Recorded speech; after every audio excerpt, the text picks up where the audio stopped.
Pulsar here are carving out their place as the K-pop daddies of the peripheral industry. Their visual designer continues to hard carry the rest of the company along with some of the cleanest box print and most varied collab colourways we've ever seen. But in spite of all the Gangnam style in the world, you still need to deliver the goods when it comes to shape and performance for a mouse to be considered an idol. Let's dig into the DNA of the X2 and the X2 Mini to see if they have the dynamite to fill this boy with love. That's a, BTS reference, so I'm told. For the kids.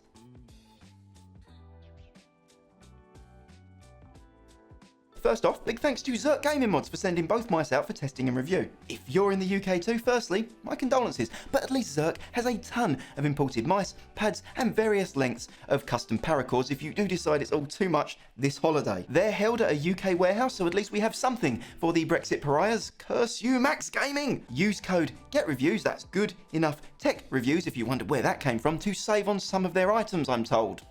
Give it a try and find out what it works on for yourself. Anyway, back to the mice. Let's start with what I think is one of the best unboxing experiences around with your mouse, served to you atop a little platter like a Christmas turkey. Look at it there. Digging into the other stocking fillers, you find more of the same usual gumph. You've got skates, charging cables, receiver, and some of these special editions, like, shall we say, this Alpine Green, also include a set of the slippery mouse glass that made Pulsar famous. Though they will be staying firmly in the box, as I have heard nothing but bad things about long-term consistency from them, and when I tried to use them, frankly, I struggled to hit any Windows desktop icons, let alone hit any 360 no-scopes. So with the old unboxing razzle-dazzle out the way, let's talk about these mice. First impressions of both mice were really positive with the solid shell, USB charging port and clean design. In hand, it felt like a premium product at a mid-range price. I'll toss up the specs while we break it down now. Also forgot to mention it's available in an increasingly varied assortment of colorway combinations with more options than your typical K-pop band members' hair colors,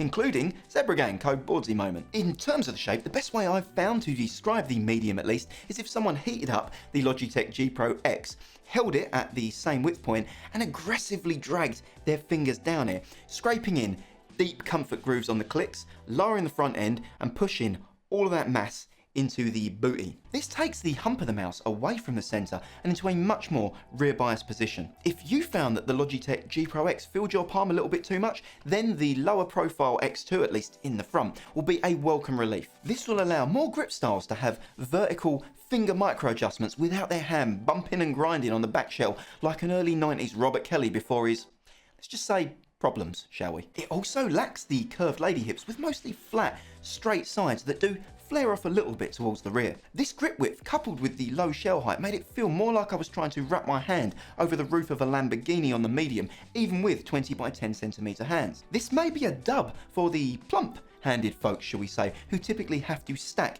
infinity skins and grip tape down the sides of their mouse to get a comfortable grip width. For them, the feeling of extra mass will probably be a welcome change, but personally, I'm far more used to and comfortable with a lot less girth in my right hand.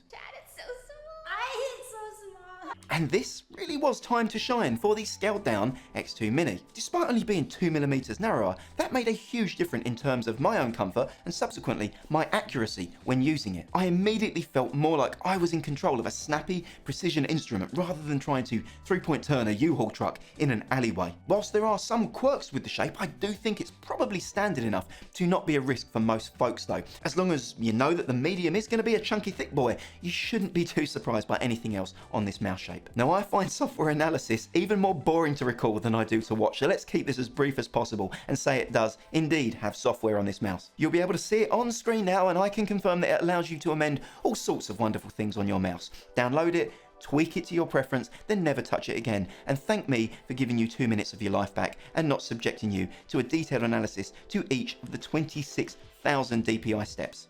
You're welcome.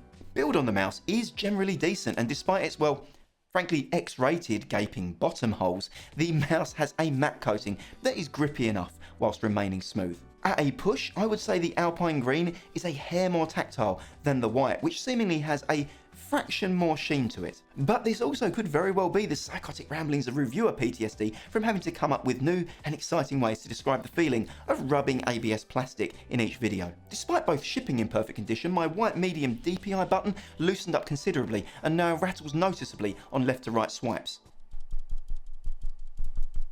Does it impact performance? No. Does it impact my OCD mental? Oh, you bet it does. For the side buttons, the X2 uses mini switches rather than those god-awful cursed mushy dots found in the previous X-Lite. As a result, they feel tactile, clearly defined, and unlike the X-Lite dots, they don't make me die a little inside each time I have to press them. I also found the scroll wheel on both to be easy to roll onto and use, and tactile enough, positioned well for both claw and fingertip grips. These skates are a bit of an odd choice too, and whilst 100% PTFE had a significant change in speed during the braking period, I decided to nope the hell out of those skates and instead swap for Hyperglide dots on my mini copy and had no problems. The biggest issue that I have with the X2 is probably one that will impact everyone, and that is unfortunately the feel, sound and tactility of the clicks. Both of these mice use collective sire, the Kel GM8.0 Switch, whose 2022 fall from grace is only rivaled by that of Kanye West. I mean, just listen to this little ripper, clacking away like an office stapler.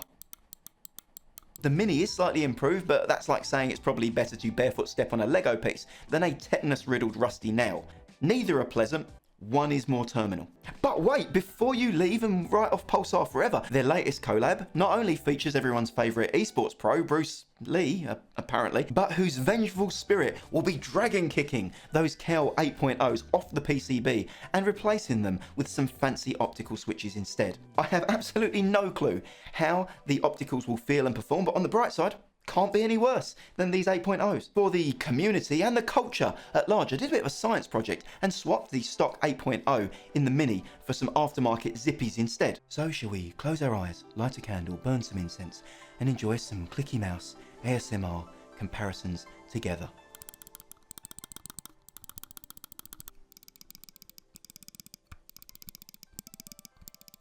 Delightful. It is really tough to give a verdict on the X2 family. I look at them like a sprinter who's way ahead of the competition and then just trips at the end of the race and crawls limply across the finish line as a consequence. Mostly everything, and certainly everything important apart from the switches on this mouse, whilst not necessarily to my taste, are undeniably of great quality and I can't find any fault on it. I guess we'll have to wait and see if their Bruce Lee opticals are going to be phased in for future batches, because if so, this mouse will be a strong contender moving into 2023 as a top mouse pick. But in its current state, this mouse does everything right except click in on heads, which kind of is unfortunately a bit of a kill shot for a mouse which I really wanted to be more positive about. F's in the chat for Kel GM8.0s. Comment below about your experience with the Pulsar X2, likes and subs to help that sweet algorithmic boogie, and I will see you all in the next.